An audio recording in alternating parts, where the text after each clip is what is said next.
Hey everyone, Mango7Roll here. How we doing today? Welcome to another episode of Epic 7, and I guess I should finally talk about this, eh? So, let's talk a little bit about Charlotte. That was DATAMINED. Usually I would cover this immediately when it happens, but we had a lot of things happen at once, right? Like, we had the new character, we had the new Mystic banner, we had the balance patch, we had Ervalin, we had all of those things. So I just put it off, I guess. And let's talk about it, because I've had a bit to kind of absorb her skill set and get excited, you know, and I'm really excited. So this is DATAMINED, of course, subject to change, blah blah blah blah blah. So caught a big one is pretty sweet, because it attacks the enemy with not one but two meaty fish, and has a 50% chance up to 60% chance, not 75, just 60, to decrease defense for 1 turn. And when activated as a dual attack, this attack changes into an attack that hits all enemies.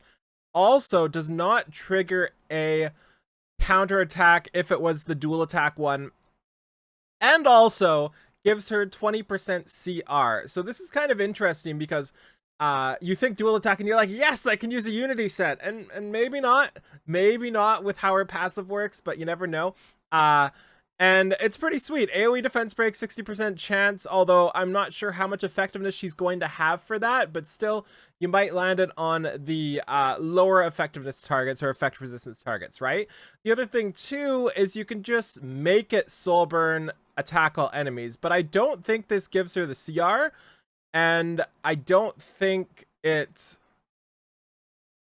Does it change anything outside of that? No, it's just the CR, which wouldn't apply. Yeah, so it's just the same as just soul burning it, and it's 10 souls. That's a lot to consider. 10 souls are really, really, really powerful abilities, especially when it comes down to, like I said, AoE defense break, and also probably a lot of damage. She's got 2 meaty fish after all, right? So then we have an adults, by the way. These names are insane. Also, this should be caught 2 big ones. And an adult's responsibility here. This is her passive. So this is just a base crit chance increase of 20%, right? 3, 4, 5, yeah, 20% crit chance. And at the end of every 4 ally turns, grants enhanced dual attack to the caster and gains 15 fighting spirit. And at the start of the turn, when fighting spirit is full, consumes all fighting spirit, dispels all debuffs, increases her attack, and resets all skill cooldowns, which seems pretty nutters. So this is pretty good, because it's not once per ally turn. I mean, it is, but it procs every turn an ally has, right? So somebody that gets multiple turns will proc this a ton, and maybe combining it with somebody who has an extra turn for a low amount of souls in their skill 1 as well. There's a ton of different ways you can kind of abuse that extra turn mechanic, while also getting that fighting spirit, and every 4 turns getting the enhanced dual attack. And the enhanced dual attack is when an ally, except for the caster, uses a skill, not when they attack with like a default attack. It's literally just use a skill. So any skill will trigger this, I think. That's the way it reads anyway. And attacks the same target with a basic attack. Maybe I'm wrong here. Can somebody clarify this in the comments down there below? But when an ally, except for the caster, uses a skill, and the caster is available to do a dual attack, attacks the same target with a basic attack. So it looks like the skill has to target somebody because it attacks the same target. When I first read this, I just assumed it was just like randomly them going ham. But then again, it's an AoE attack. It's not really... It's just any skill, right? Somebody confirm. I feel like it's just any skill as we're talking through this.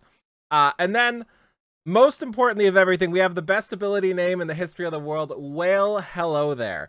And this attacks the enemy with a pod of killer whales. Stuns for 1 turn. Grants increased speed to all allies. Increased speed is very, very, very, very good buff. And if you notice recently, they've been taking away increased speed from a lot of units for some reason. Like Yunrung is losing increased speed. So... not that that really impacts the Charlotte here, but boosting speed is fantastic. And damage dealt increases proportionate to the target's lost HP. So, single target attack here, stun for 1 turn. and it's looking good, right? And we also have imprint concentration. She does not have the whale imprint, which is a little bit sad, because whale imprint would be sick for her, getting that extra crit chance, getting that whatever 13% or however much crit chance it is added onto her base 20% would just be ridiculous, right? Absolutely ridiculous. And we can see she's got 37% base crit here, which is nutters. Like that's really good. It makes it so much easier to build units. So yeah, let me know in the comments what you think about this Charlotte here. I think it's going to depend a lot about how much damage she does, but at the same time, she's got so much impact, right? This is one of the cool parts about this Charlotte is the impact she has, because you could just be minding your own business, even if she's not doing a ton of damage. You could be minding your own business. All of a sudden, you have defense down AoE randomly for your whole team. On top of that, she gains a CR boost, takes her turn. Actually, I guess she would need to be not stunned to take the CR boost, but after she does that, she takes her turn, stuns, and increases speed of allies. And this is proportionate to target's lost health, so is this not going to do more damage because you just AoE'd with two big fish? Not just two big fish, but two big meaty fish. Yeah, I'm really excited for this. As I said, we're definitely going to be plus 15ing her. We're definitely going to be imprinting her if I have extra Charlottes, even though it's just attack. Just attack is still fantastic. I should also mention Unity set. So when I saw a dual attack based unit, I really wanted to use Unity because increasing the chance to dual attack just makes sense for somebody who wants to dual attack to get that CR boost. But at the same time, I don't really think it's an option. I don't think it's a really good set at all. Actually, I know it's not a good set, especially the RNG behind it. And on top of that, with the guaranteed dual attack, you're basically taking away the need for the dual attacking, right? Because one of every 4 turns, or maybe not, how's that going to work?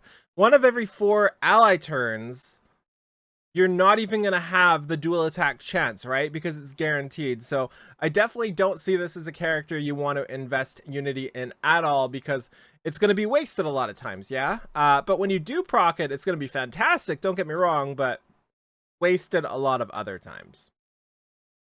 Thank you so much for watching. Feel free to like, comment, subscribe as always.